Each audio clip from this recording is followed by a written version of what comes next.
Welcome to the Terrible Podcast with your hosts from SteelersDepot.com, where you can find all your latest and greatest Steelers news.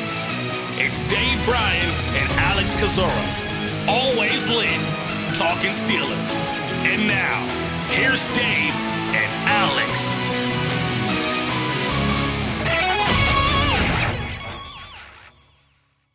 Welcome to the Terrible Podcast, Season 14, Episode number 46. He's Dave Bryan. I'm Alex Kozora, SteelersDepot.com. Thanks for being back with us here this Wednesday, Steelers Nation. Dave, a lot of Mike Tomlin, a lot of George Pickens talk today. And as we said before we got on the call here, as we began the call, it's a hot take Wednesday. Apparently, a lot of hot takes rolling around the internet today.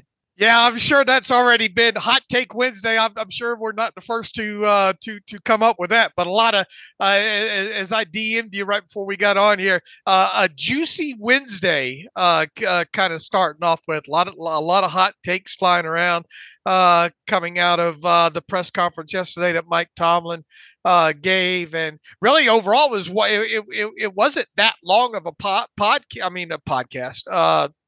Press conference overall, but I think we got a lot of things to talk about today overall. Mike Tomlin was, as the kids say, in his bag in that Tuesday press conference. He was definitely feeling like his usual Mike Tomlin self. So where to begin here, Dave?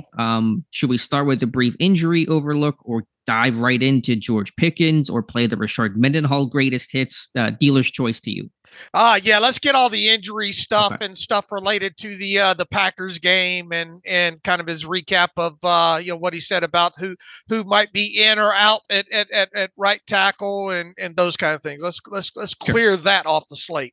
Okay, injury standpoint, he says Minkah Fitzpatrick with the hamstring is improving. Said they could look at him at the latter stages of this week. So that door is ajar. I'm guessing my interpretation, probably not this week, but the fact that he's not being ruled out on a Tuesday press conference, a good sign for his progression and overall, getting back to this team sooner than later. Montravius Adams with the ankle injury will be monitored throughout the week. We'll see what that status is on the first injury report that'll drop later on Wednesday. Cole Holcomb confirmed by Mike Tomlin out for the season.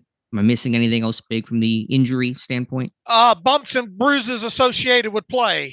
Right. We'll see who those people are and see if there's anybody that has contusion of the birth certificates to start the week. I'm sure there might be a couple of those. There are probably going to be about 6 or 7 names on the Wednesday injury report, I would guess. Look, I've got I'm a Twitter doctor. I'm not a very good. I could be accused of malpractice probably quite a bit when it comes to that. Just the way talking about Minkah, the way he went down and all like that.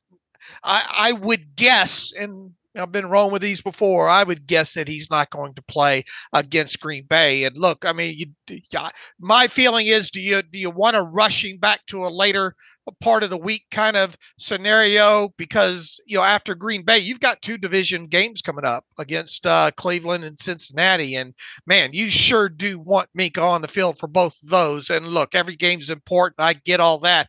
I think they can beat Green Bay without Minkah per se, or hopefully that doesn't come back to bite me in the butt there. But if I were to have to guess right now, I would say Minkah's not going to play against the Packers, with hopefully the eye being on him returning against the Browns the following week. Yeah, that sounds about right. So that's the injury standpoint. Again, first injury report will drop later today. Maybe by the time people listen to this podcast, we would come back Friday, have a better picture of where things stand. Should note, Steelers' big announcement at 3 p.m. yesterday was they will wear their throwback uniforms against Green Bay, the block lettering, the block numbering. They are 3-0 all time, or at least in terms of the throwback variation, 3-0 all time, wearing those worn last year on Christmas Eve to beat the Raiders. So that'll be a fun experience there. We'll see if the color rushes show up this year. Maybe for that Patriots game you were talking about. That probably feels like ideal color rush game. Look, we got some trends to work with here. 3-0, Steelers 3-0 in the throwback block number. Boy, say that real quick several times. Throwback block jerseys, and found this yesterday. The Steelers are 5-0 in their last 5 games against the Packers played in Pittsburgh. You have to go all the way back to 1970 for the last time the Packers beat the Steelers in Pittsburgh. That was Bart Starr versus Terry Bradshaw. Terry Bradshaw's rookie season, and I think that was I think that was the last season that Bart Starr played, if I'm not mistaken there. But 5-0 against the Packers in the last 5 games and games played in Pittsburgh, and 3-0 for the Steelers in the throwback block jersey. So we're playing with some trends this week.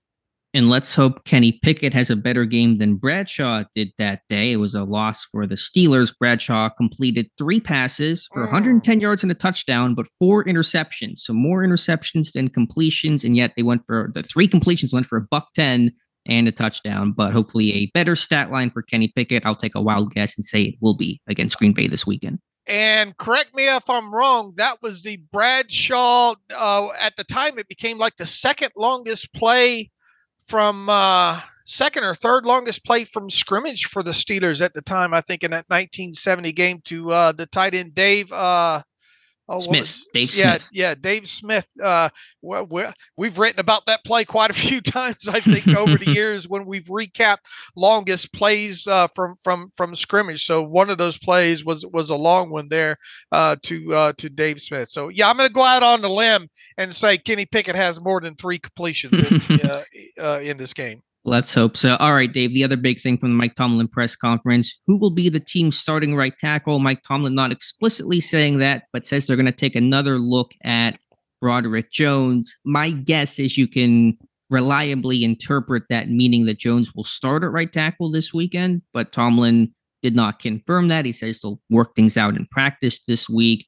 We'll see, but I think Broderick Jones will be starting somewhere, and I'll guess it'll be at right tackle. Yeah, he stopped short of just guaranteeing it, but if you read through the context of the way he said it, it sure feels like Broderick Jones is going to start at right tackle, and the depth chart has an or in it. Broderick Jones listed first ahead of Chukwuma Okorafor, but with an or in it. That at least leaves the door open. Everything that Mike Tomlin said, along with the depth chart, not that you read too much into that weekly depth chart, but it leaves the door slightly ajar for him to go the other way. But I think it would take Broderick Jones having a miserable week of practice for him not to start at right tackle. And Mike Tomlin explained, that he thought Broderick Jones played very well in that game against the Titans, and I certainly agree with that. I know you do as well too. And some of the things that we talked about of what was impressive with Broderick Jones, him get the way he got off the line in that game and getting to the second level was really impressive. You really saw a burst in there, something that you don't see from Chukwuma Okorafor, and Mike Tomlin confirmed that was one of the positives that stuck out with Broderick Jones, was just getting to that second level. And the running game came alive in that game against the Titans, and that was something else that Mike Tomlin highlighted as a positive. And the byproduct of that was, keeping to some degree Derrick Henry off the field and not letting Derrick Henry do Derrick Henry things against you, even though he almost did. I think he did a great breakdown. People need to jump over to SteelersDepot.com and see that saved touchdown tackle that happened during that game. But long story short, I another thing I would bet would be that Broderick Jones starts at right tackle.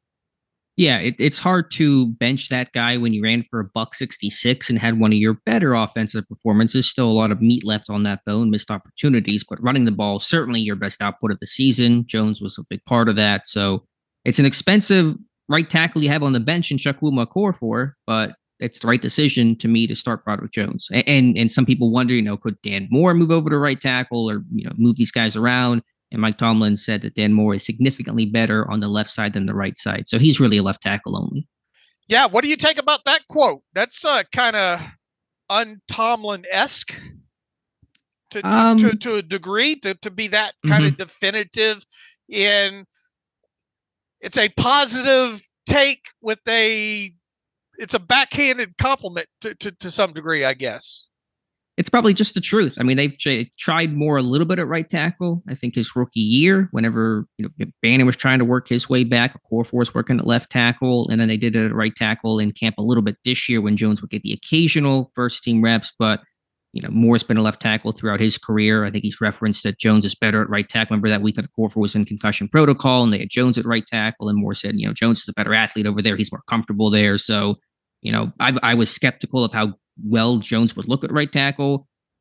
I was pleasantly surprised with how well he played in that game with basically 1 day of practice to shift over like that. But I think when you're an athlete and you're just as talented he is, and nothing seems to bother Broderick Jones. I don't know if that's his personality all the time, but certainly whenever he talks to the media and just based on his output, his play, this dude just says, okay, where am I playing? When am I playing? All right, I'll go in there and play well. So that's the mark of a guy that might have something special to watch. Just point me in the right direction and wind me up and let me go. Yeah. Alex Kozora, if you will please pull out your crystal pebble. See what I did there? Hey-yo. Hey-yo. Pull out your crystal pebble and look into it and tell me what you see as far as week 1, 2024 starting tackles. That's a great question. Man, I would have said a couple weeks ago, Broderick Jones at left tackle without really any hesitation or reservation. Now, I'm really not sure which way this thing's going to go. I think it's pretty confident that Chukwuma Okorafor probably will not be a Steeler in 2024, but that's on actually answering your question. Man, I really don't know. That's a tough one, isn't it? Yeah, I mean, my crystal pebble's pretty cloudy right now. I mean, I guess if you just had to ask me right in this instance, and this is very much subject to change, but I'll say Dan Moore at left tackle and Broderick Jones at right tackle. Yeah, it's hard not to look that way. And will they draft another tackle in this draft, or will a guy like Dylan Cook or Spencer Anderson play into this any at some point? I mean, we got a long time to work out that cloudiness in your crystal pebble, but that's kind of I don't know why I think about that kind of stuff that far in advance, but anyway, just something to think about, I think. I mean, I get the desire to replace Dan Moore at left tackle, but how do you get that guy? They're not going to go spend $80 million on a franchise left tackle, an Orlando Brown type of contract. And will they be in position to draft somebody that high, to trade up the way that they just did? I think they're going to look at other needs, center, corner in the first round. I don't know if they're going to go back-to-back tackle. So it's possible, but I just think the construction probably leans towards Moore and Jones being the guys. And what if from this point forward in the season, Broderick Jones just, ends up being your best offensive lineman at right tackle, which is not out of the question. Sure. He probably just stays there at right tackle then. Mm-hmm. Mm-hmm. All right. Speaking of pebbles and shoes and all that kind of stuff, it took a while for Mike Tomlin to be asked about George Pickens, and it probably was intentional from the reporters because Tomlin's response was pretty terse, pretty don't ask me about it, and blame the media for focusing too much on reality TV of a dude's social media. And Mike Tomlin saying that Pickens, whatever you want to call it, decisions, antics, scrubbing, removing temporarily, archiving his Instagram and removing some of those Steelers photos. Tomlin called it a pebble in his shoe and a non-issue. I don't know about you, Dave. Pebble in my shoe is pretty annoying. I don't know how Tomlin walks around, but what were your thoughts on what Tomlin had to say? Now, wait a minute. Now, isn't this to some degree what I essentially said the other day that obviously has gotten taken out of context by several of the listeners? It probably came off more shake my fist at the cloud here in this situation. In so many words, my thoughts were that there's smoke. There's some smoke here, and you don't want it to lead to a fire. All right. This is a pebble that you don't want to grow into a boulder. All right. Use whatever analogy that you want to use here. And I'm getting the sense that a lot of listeners took this because we looked into the crystal, or I looked into the crystal ball and said, what does this mean about a second contract and all for George Pickens and all like that? Throw all that out. My main takeaway, he's an extremely talented kid. I mean, there's no doubt about it. But you don't want this kind of thing to be where we're talking about it every 3 or 4 weeks or something like that. No, I don't think that what George Pickens has done so far is anywhere close to what and Antonio Brown did in his later years there. Nowhere close to that. It's just that it's things like this that hopefully early on in a player's career that you kind of, and look, Mike Tomlin did a fantastic job all those years managing Antonio Brown, right? For more than we probably know. Right. But even so, it was, how often was it a talking point that we talked about on the podcast or wrote about or this kind of thing? Those things at some point become distractions, like it or not, no matter how the coach is handling it, right? And my main takeaway is that, yes, this is a pebble in the shoe right now. Is it huge? No. It's a minor irritation. But the way Mike Tomlin kind of downplayed it, we'll see. Hopefully it just remains a pebble in the shoe, or you're able to minimize the pebble, grind it up a little bit. But let's just, my main takeaway is what I said the other day is there's some smoke there. You don't want this to go into any kind of a raging fire or any kind of a flame up that happens every 3 or 4 weeks because he gets 3 catches for 18 yards and doesn't score, those kind of things. And I respect Mike Tomlin saying what he said, but we do live in an age now where we monitor the social media accounts for this kind of for all kind of stuff, positive and negative. And anytime he does anything similar to like this moving forward, Mike Tomlin can say, you guys follow it like a reality. The NFL is a huge reality show. It's the biggest one on the planet. It's 24/7, every aspect of it. I'm sitting here watching Get Up on my TV right now. All these things are become shoot-offs of everything else. The games in and of itself is a reality show. The press conferences, everything related to it is a giant show. That's why these guys make the money that they do. It's why these coaches make the money that they do. Is what keeps fans involved in it. The NFL loves this because it keeps us, you and I, sitting in front of the damn computer for 20 hours a day, right? So, sure. I mean, yeah, we're going to treat it like a reality show, and yeah, we're going to write about some things that some people listen and talk about things that some people say. Y'all just fanning the flames. Y'all like controversy. That's what this whole show is about, And do we overreact to some things? Yes. Do we underreact to some things? Yes. But it is a reality show. The biggest one in all the sports in all of America, really. The difference, I think, between our conversation and Tomlin is Tomlin called it a non-issue. A, would you call it a non-issue? And B, do you believe Tomlin when he calls it a non-issue? No, it's not a non-issue because it's become such a huge talking point. Now, blame it on whoever you want to blame it on. Blame it on us bloggers, blame it on media, blame it on whatever. But it's become a talking point that here we are again in another show talking about Mike Tomlin's response to it. It is just a pebble right now. Is that the question that you're asking me? I was asking about the non-issue comment. Do you believe that Tomlin believes it's a non-issue?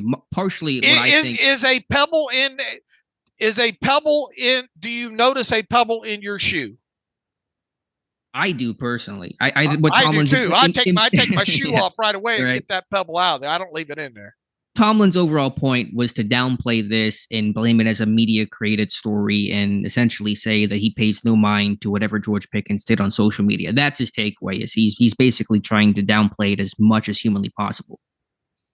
Somebody retweeted something yesterday that Mike Tomlin and I it's so minuscule. I don't even remember what D'Angelo Williams said at the time. Me neither. Something about stop while you're behind or something like that. I didn't have time to even research what it was, but evidently D'Angelo Williams got into something on social media. Mike Tomlin chastised him on Twitter. I can't for the world of me remember what that was, Alex. But look, I understand him downplaying it, especially with a young player like this. You don't want this to become the story the rest of the week and interrupt it, because Mike Tomlin went on to say our preparation. He wanted to get this out of the way, so hopefully it's moved on, so George Pickens can personally and the rest of the team can focus on the task at hand, which is the Green Bay Packers. Exactly. I don't think Tomlin is losing sleep over it. I think he intentionally came out incredibly strongly against the idea of it being a story or an issue, intentionally to try to not fan the media flames and make this more of a story than it already is, and to downplay it publicly as much as possible to try to take some of the heat off of George Pickens. So I think that was more of a media crafted answer than maybe Tomlin's reality. Now, I don't think he cares too much about the social media aspect, but I think he's certainly aware of Pickens' frustration and wants to try to get a handle on that, as basically Allen Robinson admitted. And so they've talked to Pickens a lot about this kind of stuff. So I think Tomlin intentionally came out against it a bit stronger to try to tamp down the story. Right. And I imagine George Pickens is frustrated. Yes, I think that's the one thing we can all agree upon. And Mike Tomlin also later on in his talk talked about, how do you balance? Let's see. He was asked about all the coverage that Pickens gets, or all the attention that. Where was the answer on that? I'm looking through the transcript right now. It was, I think, prior to him calling it a non-issue in Pebble in shoes, I want to say. But in so many words, look, opposing teams are doing their best right now to take George Pickens away, and that's leading to opportunities for Deontay Johnson. Was there some sort of message in there directly to George Pickens that, hey, look, there's going to be games where teams try to take you away? But see, in the same breath, he has said, yeah, absolutely, we need to try to get George Pickens the ball more. So what kind of mixed signals does George Pickens get when in one response, Mike Tomlin saying, look, there's going to be games where they try to take you away and the ball's going to go other areas. But in other instances, he's saying, yeah, we got to get the ball to George more. Yeah, I think it depends on Pickens' mood or what he's feeling. I think maybe after a tough game where Pickens didn't get the ball that much, you have that conversation and say, hey, you're opening up chances for other guys. We ran for $166 and our offense had some movement and you were a part of that. And then when you go into games, you sit there and say, okay, let's find ways to get Pickens the ball, not use a double team for an excuse. The only commentary I really have to that is think about, when Deontay came back, Tomlin said that's going to take so much pressure off of George. And then he goes back and says, well, Pickens is still getting doubled and, that kind of stuff. But the exact quote that I have here is that, and so when he's getting that type of attention, a guy like Deontay is going to have an opportunity to have volume catches. You're going to have an opportunity to have a light box, and your run game is going to have an opportunity to be effective, for example. And so, man, we appreciate his talents. We respect what people do to minimize his talents, but we function as a collective. And he goes on to basically say the same. So still saying that Pickens is providing value, even if he's not providing the stats. Look, I wouldn't want that job. That 50, it's more than 53 men in the locker room. It's like what, practice squad and IR guys. I mean, you're close to 80, guys in the locker room, and everybody's going to have different characteristics to them and how they deal with things. And it's a giant juggling act, for sure. If you're, what do you envision having had happen with Mike Tomlin and George Pickens behind closed doors? Yeah, it's a good question. I don't know how much of a conversation there was with Tomlin and Pickens. Maybe something. I wonder how much he left that to a guy like Allen Robinson to try to talk to him. Maybe it's better from a player message than a coach message. And Robinson seemed to speak to that and talk about some of the conversations he's had and has had in the past with Pickens about putting the team first. And sometimes the ball doesn't go your way and that whole thing. So I don't really know for sure what Tomlin has specifically said to George. I don't know if they've really had a real long heart to heart, but it sounds like somebody has. And, hopefully that'll help. Do you like the way Mike Tomlin handled that yesterday? Yeah, I have no big issue with that. Do you like the kind of the tone though that he used? I think a lot of the media most definitely have issue with kind of how the tone, I guess, that he used. Yeah, it was aggressive. But that's Tomlin whenever he wants to shut something down. Whenever he wins and is kind of dealing from a position of power, then you kind of see him have that edge a bit more. So it was pretty aggressive, but I think Tomlin really wanted to try to shut this down as much as possible to try to minimize how much of a story this can be. And so the headline now becomes less about George Pickens and social media and Tomlin saying, hey guys, shut up about George Pickens and social media. He's trying to now take the narrative and control the headline of the story to diffuse the situation. All right, what do you think about what Gerald McCoy had to say on Good Morning Football this morning? We don't have the post up; it should be up here pretty soon. But Gerald, former NFL player Gerald McCoy's on Good Morning Football this morning and had an interesting response. Yeah, let me see if I have the actual quote in front of me. It's going to be up on the site by the time people listen to this. What does he say here? Quote, hey, listen, coach, I love you, but this is 2023 and the generation has changed. These kids use social media to send messages, and let's not act. He could act like it's not a big deal, but there was a guy that played for Coach Tomlin, pretty good receiver, goes on to refer to Antonio Brown, how that, Pebble became a boulder.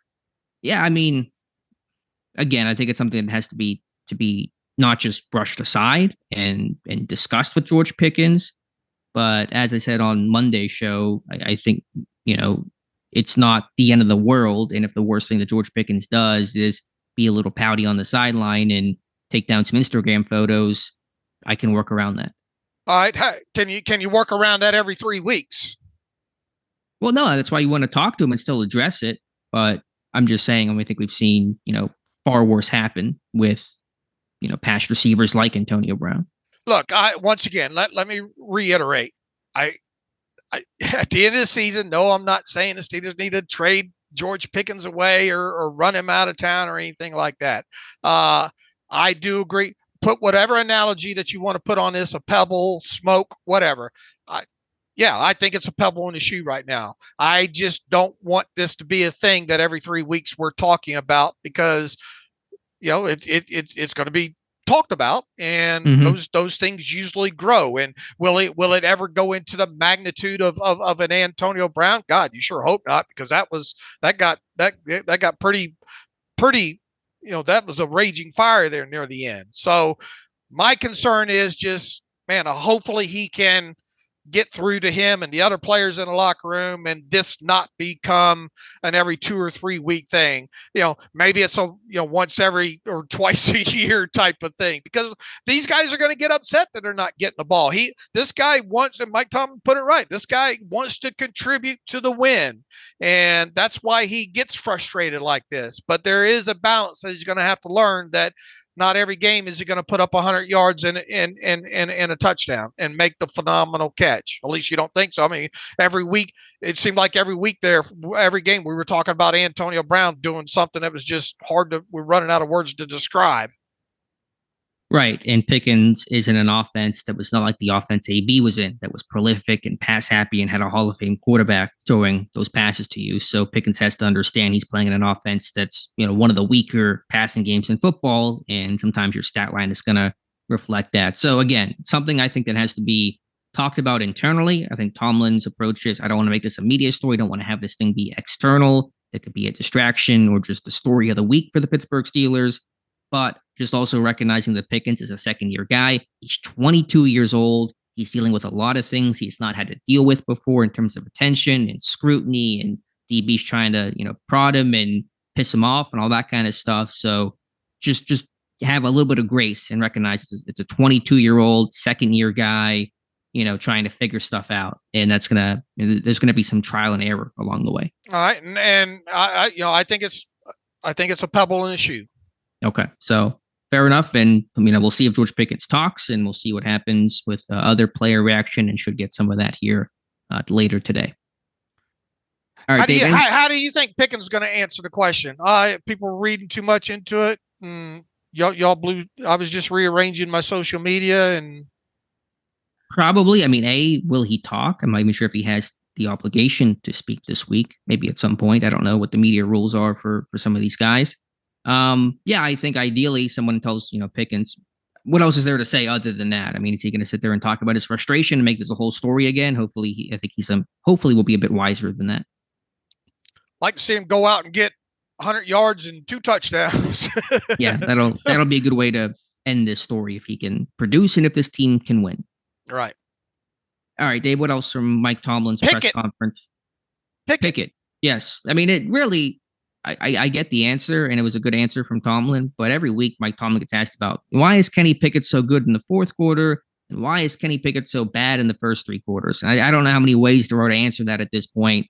Tomlin calling Pickett awesome in the fourth quarter, and then joking that we'll work on the other 3. I'm not sure what is there still to be said about this discussion and Pickett's kind of crazy splits that he has. I think the main thing is how he initially answered the question. Why didn't you ask it with a positive first? I guess in so many words, he's saying, why are you focusing on the negative and not the positive?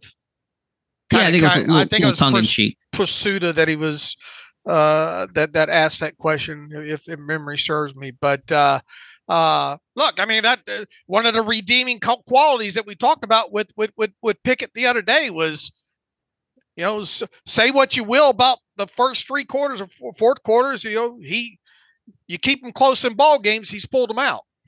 So, yeah, he has. So that's, you can't you can't talk about the first 3 quarters without talking about what he's done in the 4th quarter. Sure. He's been one of the NFL's best quarterbacks in the 4th quarter, statistically speaking. So, there's no doubt about that. The question is, can you rely upon that model of playing so mediocre in the first 3 quarters and expect to keep the score down and win these close games when you're going to, eventually face some potent offenses and hopefully get into the playoffs and probably have to win some games scoring more than 17, 20 points. So that's the bigger picture question, but there really is no great answer to how to make Kenny Pickett better in the first 3 quarters. There is no magic wand you can wave or some secret or some door they haven't explored, because if that existed, they'd be doing it. Pickett just has to play better. They have to execute. The run game has to be more consistent overall on the season. If those things happen, then hopefully the results will come. All right. As we talked about in our pre-podcast developmental meeting this morning. Yes, the 2 hours we spent. Right. Which actually we didn't. I'm going to hit Alex with something off the cuff here to try to get, and I don't know what made me think about this earlier this morning, but it's why I wanted to get to talk a little bit about Pickett today and what Mike Tomlin said. I'm gonna hit you with something here. Okay. Is Kenny Pickett Trent Dilfer? Ooh, how about Hot Take Wednesday? No, I wouldn't call him Trent Dilfer. He's above that. And the reason I'm going there is because Trent Dilfer never statistically was a will go down in the annals of being a great quarterback, but Trent Dilfer did win a Super Bowl, Alex. Yeah, so did that Ravens defense. That's the whole kind of joke there, is that was one of the greatest defenses of all time that was the catalyst to that Super Bowl. And Trent Dilfer through the 2000, Trent Dilfer came in 1994. He played a long time, through 2007, but for the meat of his career which was 1994 through, let's call it 2001, his first season in Seattle. Trent Dilfer was 46, 53, and 43 as a quarterback record.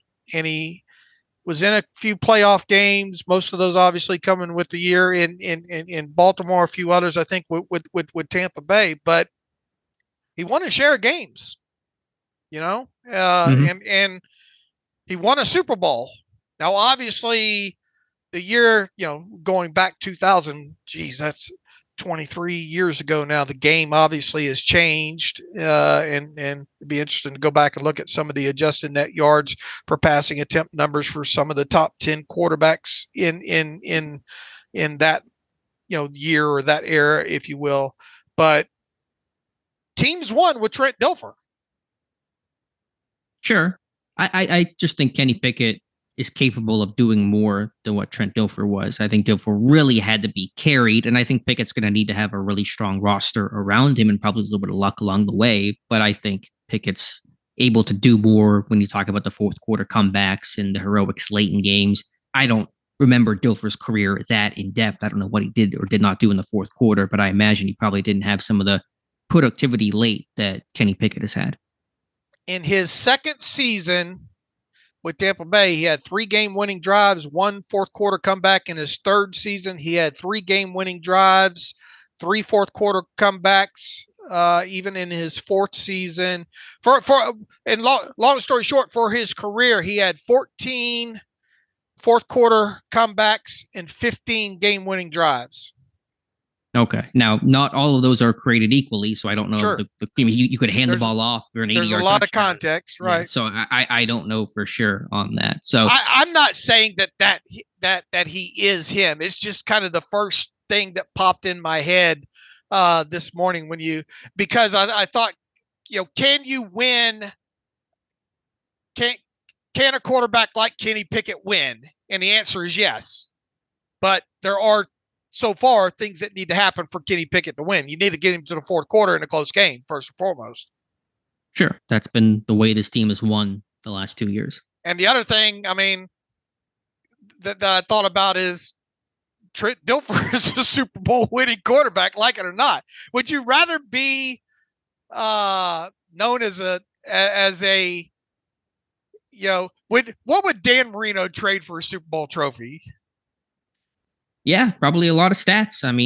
That's the goal when you play in the NFL, and especially when you're a quarterback and you're so defined by Super Bowls, you always want to win a ring. So you go down in history. So I think you give up a lot to be known for that. What would Dan Marino give up to have that one Super Bowl trophy of Trent Dilfer? That Trent Dilfer has. And a lot of people will, obviously Trent Dilfer will get lost in the annals, but he won't get lost in the fact that he won a Super Bowl.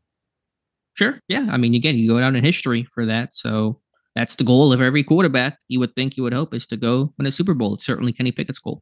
Now, obviously it's still early in Kenny Pickett's career, and you would hope that he's more than a Trent Dilfer, obviously in performance, but I don't know. It's just a name that I thought about that I thought I'd throw at you this morning for conversation. Gotcha. Yeah. Again, my concern with Pickett that we had on Monday was, can he be a decent quarterback that'll have a high floor for you and get you into the playoffs or be in the mix? Sure. I think absolutely he can be, but can he go toe to toe with those top quarterbacks and win a Super Bowl? That's I'm far less sure of. And so there's that quarterback purgatory of being a decent team, but never a great team where you're going to compete for a Super Bowl, and never a terrible team where you're going to say we got to move on from this guy. So that's just my concern about where this thing is headed. But again, we're still watching. We're still evaluating. I'm not concluding anything on Kenny Pickett in this instance. We still have a season to play, and we'll see what happens.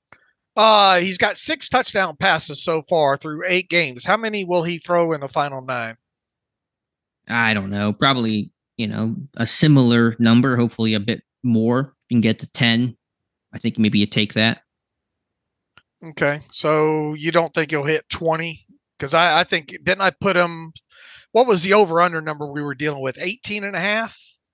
I believe it was 18 and a half. Yeah, and I thought he would get around 20 to 21 this year. He would need to really double his output, obviously, from right now in the final 9 games to hit at least 18. To wins. Will he need to throw more than 10 more touchdowns for the Steelers to make the playoffs? No, I don't think he has to. They're 5-3, and he's thrown 6 in 8 games. I mean, just the model suggests they don't have to. The schedule does look a bit "quote unquote" easier. Not mad if he does, unless it's garbage time catch-up type stuff. But no, I think the last 2 years have shown this team does not have to throw many passing touchdowns to win games.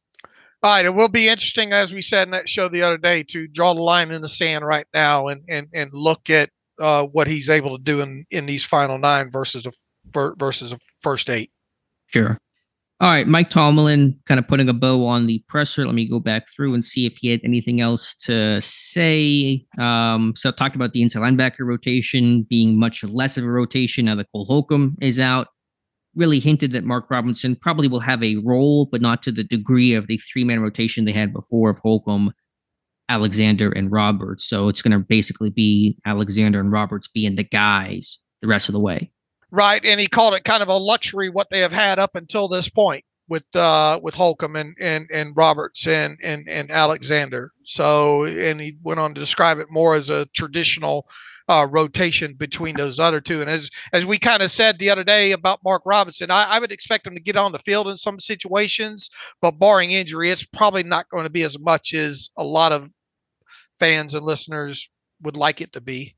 Yeah, I think we're talking 5 or so snaps a game, and against some of those more 11 personality teams like a Cincinnati, you're going to see maybe nothing from Mark Robinson. So I think it's certainly a big loss. I think Pittsburgh, as you said, as Tomlin mentioned, they really enjoyed that 3-man rotation. The differences, a skill set that Alexander and Holcomb and Roberts all had. Roberts could really kind of play a narrow package and base and nickel. You kind of worry about him in coverage and going backwards. You're able to kind of shield him from that before. So I think this loss is going to have some domino effects for this defense. And I think coming out of the locker room this morning is kind of the word that Quan's going to get the green dot. Yeah, forward. Which is no surprise. I mean, he's going to be every down guy. He's your best athlete. This guy can still run. I watched him carry Traylon Burks on the left sideline late in that game. They got him bumped out on Hopkins for a little cover 2, like he's a corner trying to disrupt the route there. And again, he was a green dot guy in Tampa Bay, highly experienced dude. So no issues there. They can win without Cole Holcomb on defense, but it is a loss the way he was playing in those first 8 games. Mm-hmm. The good news is if Pittsburgh's D-line can kick butt the way they kicked the Titans butt, I thought in that game, then you're going to feel the loss of Holcomb a bit less, because I thought that, getting Cam back obviously was huge, and Benton was great. I thought Ogunjobi played well. So that D-line, if they can be stout, it's going to make those backers look better. I agree. If your rushing coverage, if the whole thing can come together, look, the overarching end result to the first 8 games when it comes to this defense is statistically not great when it comes to explosive plays and run defense and all like that. But the main takeaway is they kept the score down on the scoreboard. And even without Holcomb, and let's assume that they get Minkah back to at least starting in the game against the Browns, Cam Hayward back off his injury and ramping up. Even without Holcomb, it feels like we should see a better, even statistical result from this defense than we saw from the first 8 games. Sure, if the run defense can really keep a lid on things, and when Minkah comes back, hopefully in the box less often, allow him to kind of be more traditional Minkah. There's, Pittsburgh for the last 50 years has been built to. It all starts with the run defense. Everything is built off of that. And they've been a strong run defense for 45 of those 50 years, essentially. It's waned in recent years, in part due to injuries up front this year to Cam. So Cam coming back obviously has a big kind of downfield effect, literally and figuratively, on the rest of this defense. And both your edge guys are playing really well, and even your backup edge guys coming in are playing well with Golden and Herbig. You've got Joey Porter Jr. on the field now. You hope to get Minkah back in this thing. So it will be disappointing if we're talking about, at the end of this season, man, why didn't the defense get better? Why did it go in the wrong direction? You still want to keep the score down, and that's the goal in this thing. And it feels like in other words, I think we're set up to have Kenny Pickett have many more opportunities for some fourth quarter heroics. Sure. Pittsburgh's model, I think, is in line with what the roster looks like and getting stronger defensively. And you had the good advanced stat. They're defensively 9th in EPA, which is a better number than I would have expected. Sure. It's very, and even their adjusted net yards per passing attempt number isn't all that bad. And it's under 6, right? We talk all the time. Mm-hmm. Keep it under that. The key thing is they have gotten key takeaways at just the right moments. You want to put. That's not the kind of thing that I don't think that you can rely on being sustainable. But I mean, they are going to have turnovers, you would think, moving forward. It's just, are they going to come in some of those key moments like they've come, down in the red zone and those kind of things. So I think overall, moving past this Holcomb injury, is that they're still in good shape overall, and I would expect us to be even talking more positive about this defense in definitely these next 4 games, you would hope, because you got 2 division games in there for sure. That we're, that those, even the advanced analytics and the explosive plays and stuff like that will look even better here soon.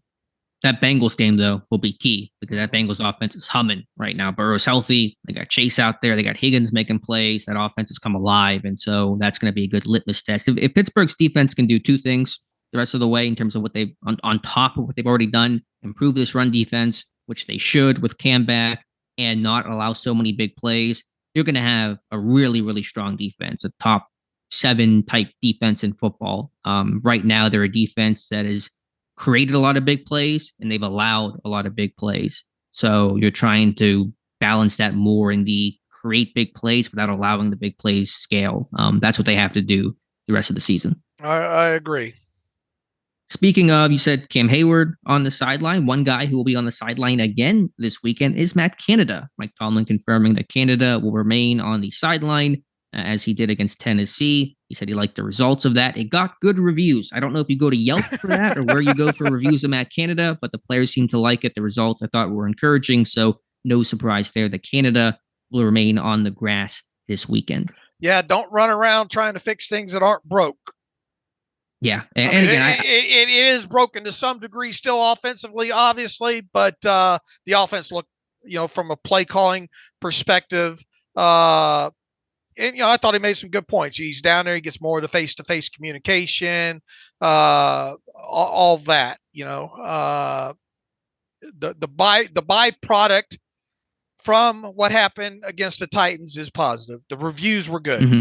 Yeah. And there was an encouraging play calling. And I don't think that's totally because Canada's on the sideline, but I think there's just small benefits that hopefully add up when you can communicate with the whole group. There's nonverbal, body language and contact, and I think it's just better from a communication standpoint. So I prefer to have my coordinators on the sideline right there with those guys. Sure. What else from Tomlin? There was one other thing I think I wanted to mention. Let's see. The Joey Porter thing. Was that it? I was going to mention that and Keanu Benton, but yeah, Tomlin trying to downplay a bit of the Porter traveling on D-Hop, talked about how it actually produced less responsibility on Porter to tackle by traveling D-Hop because the Titans would run the ball away from Hopkins. Their screen game was away from Hopkins. That's probably true to an extent, but I'm going to choose to ignore that and just say that Porter, was there to lock down Hopkins, and he did. And that's kind of the thing that mattered the most. I don't think we're going to see a lot of that moving forward into the season, but I think there will be other games where it does happen. Depending on the opponent, you got Amari Cooper coming up, right? You've got. I was going to ask Cooper and Chase. Does he travel on those guys? I think it's a great possibility. And who do you pick with the poison when it comes to the Bengals? Chase. And T can get his. T Higgins with the Bengals can get his too. And here's the thing about, will he even see Chase? That's another element of the thing. Chase banged that back up pretty good in that game. It's still a couple of games away. It's going to be interesting to see if Jamar Chase plays in this next game, and then if he doesn't, how much does that impact that next game?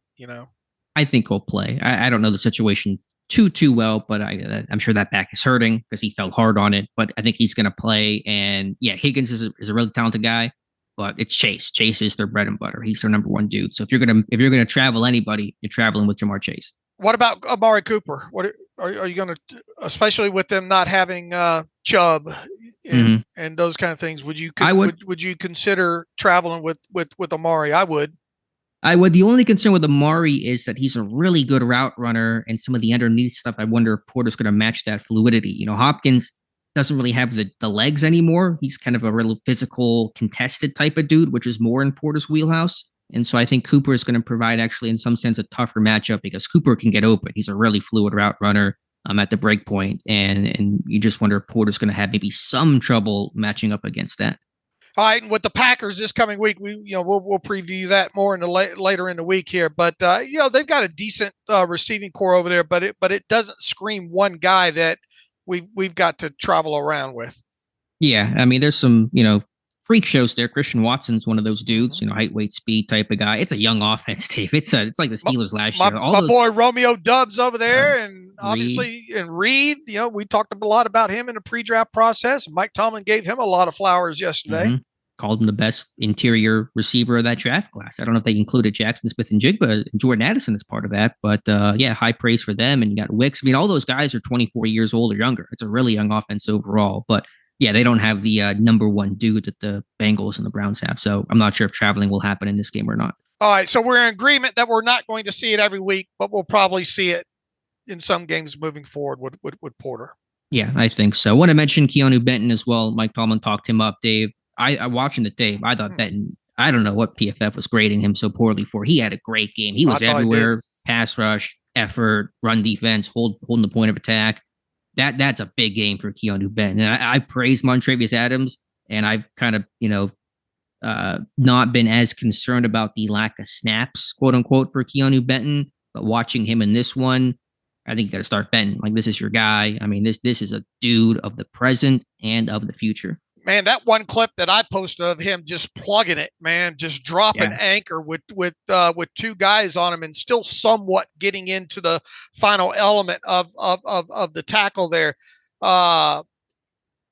Because look, he's got a great club, he's got a great arm over. He's going to find more ways to eventually win in the pass rush game, I think. And one of the things that we talked about, one of the concerns coming out was the balance thing. And he seems to have already climbed a good part of that mountain now with overcoming that. And just run defense and double teams. That was kind of my concern. And he's, as you pointed out, I think is handling those a lot better. So I think he just has to develop a bull rush. His bull has to be better. He's flashed it. I know there was that one long arm against, I think, the Raiders it was, where he collapsed the pocket, but I want to see that bull be more effective. It's going to open up the club and the swim more often and play off of that well. So that's the one thing I want to see from Benton going forward. He's got the ability to do those. And I think as time goes on and him learning and studying the tape of these opposing guys, he'll learn how to set these things up better and when to utilize some of these other moves. Right now, I mean, there's no denying the hips is something we've talked about, and him able to get through some of these double teams and all like that. The club, I mean, you can see the club and the swim a couple of times a game within that. And I'm with you. I think one of the things that he needs to do moving forward is develop more of a pass rush game overall. And I think that will come based on what we've seen so far. I think it's just, I mean, the fact that he plugged the way that he did on that one play against the Titans, you need guys that aren't going to get turned out like that. That allows your linebackers and all to eat more, stay cleaner, and it helps the defense obviously all the way around. When you're able to take on two guys like that, just drop the anchor on it and still manage to get an arm in on the final play. Right, exactly. It is tough for your linebackers, no matter how good they are, to play good run defense if the nose tackle's in their lap. If the guards are carrying the nose tackle to you, it's just tough to play run defense that way. Those guys need to work clean and have vision on the football and be able to shoot gaps and make the play. So Benton, I know we're pretty early still into this thing, but I think Benton's something pretty special, Dave. Yeah, and look, and we have, I wondered if Montravius Adams was going to make this 53 way back. I eventually put him on there, but kind of begrudgingly, if you will. I think he's played very, very well, especially with the get off and the pass rush game. But where he struggles is some of the areas that Benton's coming alive in. Yeah, that's a great point. I think Adams, the double teams will give him some trouble. Benton seems to be really improving there. Mm-hmm.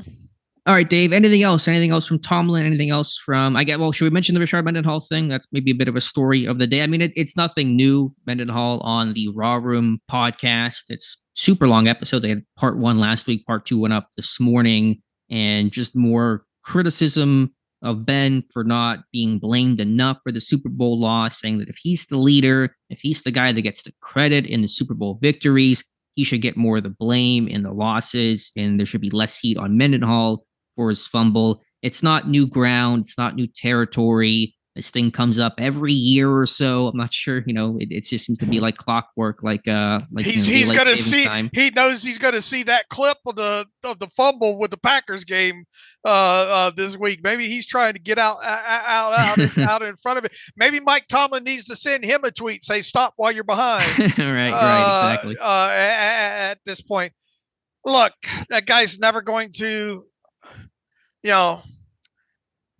the best way for him to approach it moving forward is just say, look, it happened. I'm sorry it happened. It's just one of the things that I hate, that I'm known for right now, and just try to move past it that way instead of trying to point the finger somewhere else. Yeah, and I mean, Mendenhall was trying to say he's not trying to put this all on Ben, and some of this maybe is outside of Ben's control. It's more the media perception and the fan perception attacking him as opposed to Ben.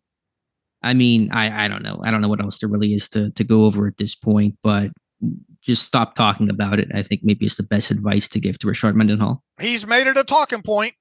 Yeah, he has. And so have we now by extension. Mm-hmm. All right, Dave, any reader emails here to close out today's show, unless there's anything else that you wanted to get to? I'm sure we have a few in here left over. What the Monday response was, I don't know. Should be interesting. We'll see, maybe some good, maybe some angry people. Let's see if I can get this to load real quick here. Something's going on with my email. But yeah, we'll have the injury report today and come back for the Friday show. Hopefully have a Packers beat writer. I think we do have one lined up. So if all goes planned, then we'll have a Packers guy to talk about that game Sunday, 1:00. All right. Edward Arnold. Good morning, Dave and Alex. Do you think the running back usage last week against the Titans is the way the offense can? Oh, that's another thing that Mike Tomlin said. He was asked about the running back usage. Edward writes, I think combined they had over 30 touches, with Najee getting slightly more than half of them. It seems like Najee gets stronger as the game goes on and can handle a large number of touches every week, while Warren excels as a change of pace guy. It was nice to see Najee get some receptions and third down plays to throw off the scent of, hey, diddle, Najee up the middle. Do you think Warren would have as much success if Najee had to sit out a game or multiple games? It does seem like Warren is pretty slow getting up off the ground late in games. Najee and Warren could be the new D'Angelo Williams and Jonathan. He has Jonathan Stewart here. I think he's thinking about who's he thinking about?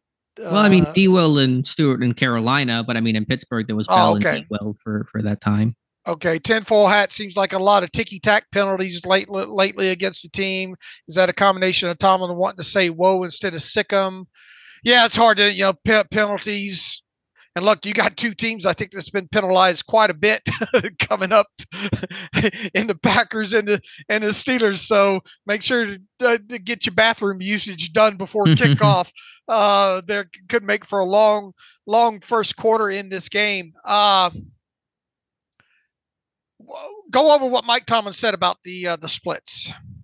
I don't even have the exact quote in front of me. I mean, again, these are things he gets asked about essentially every single week. And Tomlin's always kind of said, we like both guys, and both guys can have a role. So in terms of the splits, I think it's going to be basically what it has been. There's going to be some game circumstance and ebb and flow to it. To the question about Jaylen Warren, can he be the full-time guy? It's hard to say. Probably not. I mean, he's undersized in terms of being short, but he's not small. He's physical, but I think he's such a physical guy that, I mean, he just, it's a car crash every single time. Even if it's a sideline play, the dude's putting his head down, getting fined, whatever. But when he's seeking out contact, which you love the guy for, but you do wonder if that's sustainable over, 20, 30 carries in the game over a season. So I like Warren's role. I've said it all along. I like Warren's role where it is, to be that guy that comes off. He's fresh. He's an energy bringer. He runs hard. He's explosive. So I'm happy with how the split looks right now. Instead of a thunder and lightning, you have a thunder and a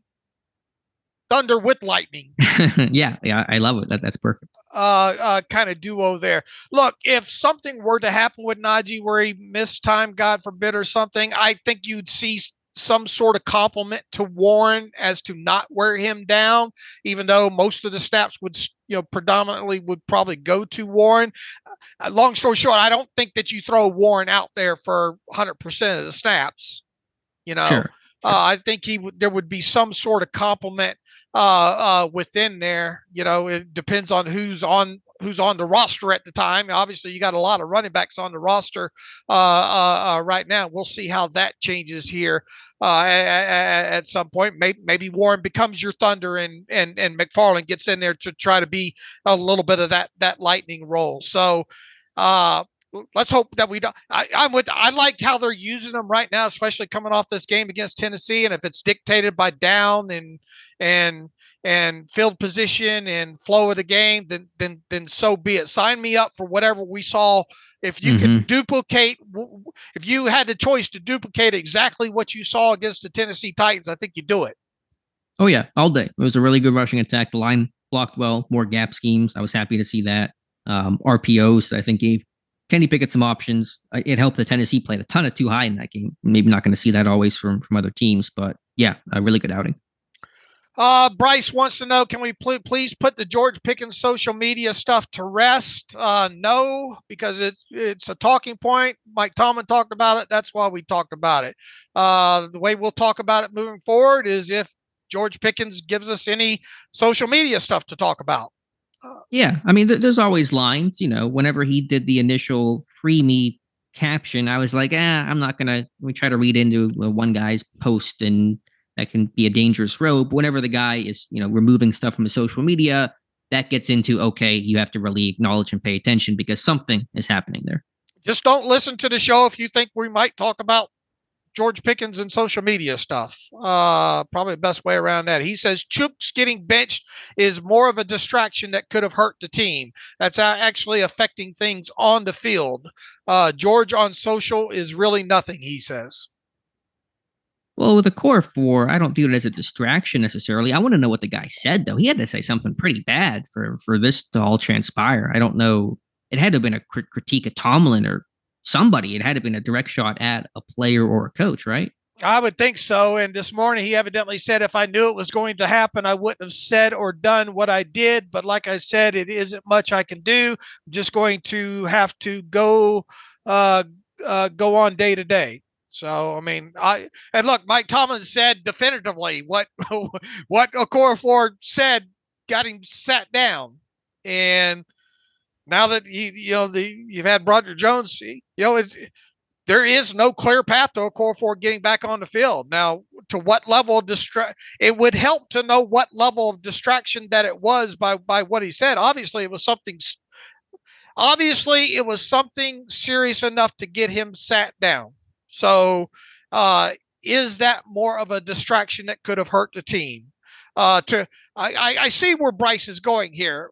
Yeah, yeah, you don't want to have to be talking about that stuff, and we would be talking probably more about that stuff, A, if we knew what he said, and B, if the George Pickens stuff didn't surface. Sure. And I mean, but I think also people are like, okay, well, Broderick Jones is starting. We wanted Broderick Jones to start. So it's not like if Broderick Jones had said something and got sacked, that would be a bigger story because people, I think, are more interested in Broderick Jones than they are in Chukwuma Okorafor, rightly or wrongly. That's just kind of how things are. And star receivers that are upset is more of a story than, average offensive tackles being upset or saying something wrong or whatever the case was. So I don't really view it as an actual distraction, but I would love to know what the backstory there is. Yeah, look, folks, we talk about the topical stuff, and we are not going to appeal to everybody as a listenership overall. We're not going to appeal to what listeners we have on a 100% on a episode to episode basis. I mean, it's just I came to accept that a long time ago that some of the things we talk about or opinions that we have are not going to fly, and sometimes we just think for the way we try to cover it as objectively and honest as possible, it will get listened to, and it's what we enjoy doing. So, I mean, there are going to be some times where people say, why do you guys always talk about this? And people are going to shut it off. And then at other times, people are going to be nodding their head with things that we say on it. So it's just part of this reality show that we do, right? Sure. And I mean, I'm not going to apologize for us talking about Pickens today. No, nor should we. I mean, it's a story. Tomlin was asked about it. We want to get our reaction to what Tomlin's thoughts were. People know us. We love talking, Dave, you and I, about football more than anything. More than anything. Yeah. And who knows down the line? Maybe we'll do, maybe at some point in years down the road, Alex and I do nothing but talk X's and O's. Right. I mean, that's what gets us up in the morning, but we recognize it's a long season and there's times where we talk about that and times where we talk about other stuff. So that's just, how the sports cycle works. Chris Cordova writes in, hey, good assessment of Pickett on Monday. One question. Do you think Tomlin's conservative approach in preaching not to turn the ball over has made Pickett hesitant to throw those balls he should rip, as Dave says, in fear of mistake or turnover? Basically, they have made him into a boring game manager that will be hard to break later on. Or also regarding Pickens, he was jawing with Titans and Kenny had to push him towards the huddle and he ran off the field after the DJ. Deontay TD, this all leads back to Dave's comment in the Rams game when they didn't even sit him down or pull him out of the game for one play. Tomlin is allowing this behavior and it's emboldening him to continue. Plus, regardless of how bad any of this is, it's bringing negative attention to team and the locker room. And that's the last thing you need with all the issues this team is working through. You're going to have people on the other side of the fence like this saying, yeah, this is a pebble that needs attention. Look, this is opinions are what make the world go around, with this. Well, I don't want to hit any more on the pick and stuff in this show other than to read the comment here. What do you think about him and Tomlin preaching don't turn the ball over as to maybe sometimes Kenny Pickett not turning some of these things loose? Why have him in the playbook if you're not going to have the ability to potentially rip it, Yeah, I think there's a kernel of truth to that. I think that Pittsburgh knows they have no margin for error and they can't afford turnovers. That's been proven by how they've won and how they've lost games. And so it's not explicitly said of like, don't make this throw on this play call, but the preaching is always, we got to take care of the football guys. A sack's better than a turnover, a punt's better than a turnover. We can accept that. We got a great defense. We can make plays and let those guys set us up to score. So yeah, I think subconsciously there may be an aspect to that. But there's still moments where, when Pickett's trying to hit Pickens on a crosser on third down, just got to hit that. Same with Allen Robinson in the end zone. Same on the other misses that he's had. That's not anything to do with the conservative nature of this offense. And it's one thing if we hadn't seen Pickett make some of these tight window throws already. Yeah, he's capable of it, sure. Right. Now, I'm sure Mike Tomlin more than once says we can't turn the football over during a meeting. Oh, yeah. I mean, and that's probably from Coach Sullivan. Remember, Sullivan during the bye said Pickett's getting a little too greedy. And we were both like, is he really getting greedy? It feels like maybe he should be more greedy. But that's like how conservative this offense wants and feels like they need to be to just not turn the ball over. And if they do that, when they don't turn the ball over, they win. What's their record in the last 2 years when they don't turn the ball over? It's like 10-1, whatever the case is. I know that most teams have good numbers when they don't turn the ball over, but Pittsburgh, I think we had that post last week, has the best record when they take care of the football completely. And so that is their model of winning. And they will do everything they can to ensure that model works. And that does, to large extents, create a conservative offense. The way this team is built and running right now and offensive schematics and all like that, they can't afford to turn the football over. Right. Exactly. And you saw Trubisky when he comes off the bench, he tries to force a throw, look for the big play, turn the ball over. It's a reason why they lost that game. When you sit there and say, man, Mitch, you cannot make that throw, check it down. That is the total framework of this team. Play field position, run the ball effectively, finish off drives, let your defense do its thing. And if we call, and look, I still think there's times where Pickett needs to try to push the football down the field a little bit more. But if he starts doing that and he throws an interception, people are going to come back and say, see, Dave, you wanted him to throw the football down the field and look, because it's all going to be results based, biased when you boil it down to the core. Look, they need still more explosive plays, and they need their share of them to come through the passing game with the ball being thrown more than 10 yards down the field, however that looks like. I do think they need to attack the middle of the field more overall, but whatever the way, they've in the passing game needs to produce more explosive plays thrown downfield. Yeah, it's this balance between needing that, but also when you do that, you of course expose yourself to potential turnovers. So how do you balance those things? It's a tricky line for this team, this offense to walk. Richard Jameson writes in, why do you think the Steelers chose to keep Godwin Igwebuike on the roster when they activated Anthony McFarland? That's $1 million question right now, Richard. And my best answer to that would be kind of stay tuned right now. For one, you've got activations in play. Do they have anybody that's really do they need that roster spot from a game day active standpoint at this moment? No. Because you still, if you don't elevate anybody from the practice squad, you need 5 inactives for a game. All right. So, right. And one of those is going to be Mason Rudolph, as listed as the third quarterback. You still need 4 other players. So unless you can, assuming they don't dress one of the running backs with having both the Igwebuike and McFarland on the roster, one of those guys is going to be inactive. The only way that the roster spot becomes more relevant is there somebody you can put on the roster instead of, let's say, an Igwebuike that would deem getting a helmet? Sure. My answer to the question is because Holcomb was hurt, right, and that was an easy 1-to-1 spot. And if they need to make changes later, they can make changes later, but they didn't have to in that moment. So they'll deal with tomorrow's problems tomorrow. Maybe Saturday, a move happens. That's potentially on the table. But in that moment, McFarland had to be activated that day. The window was closing after that day, so they had to make a decision. Holcomb was hurt. That's just an easy way to handle that moment in that moment. I'm showing my age here, but Wimpy from Popeye, I would gladly pay you Tuesday for a hamburger today. They'll wait until proverbial Tuesday to pay for the hamburger today. Look, will Godwin Igwebuike and Anthony McFarland both stay on the 53 for the remainder of the season? Well, that's a tough one. You don't know what's going to happen injury-wise to your other running backs. I think at its core right now, if you were to make a bet, both of these guys won't stay on the 53 for the remainder of the season. Yes, I would say that is doubtful to occur.